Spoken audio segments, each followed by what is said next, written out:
Hi guys, good morning. So dito kami sa kitchen, magluto kami ng ulam. So ito yung ulam namin for today. Nilagang manok.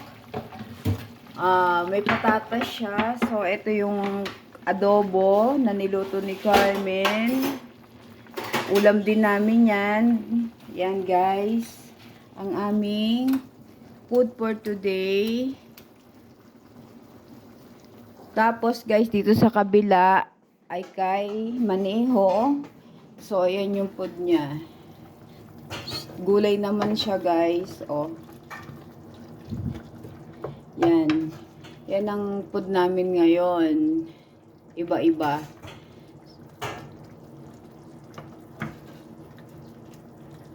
Tapos dito, sa mga amo ko naman yan. So, yan. Chicken breast yan. So, gagawin ko siyang burger. Sandwich mamaya.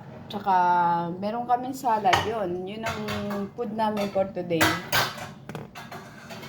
Okay guys, bye-bye. Good morning to all of you. Bye-bye.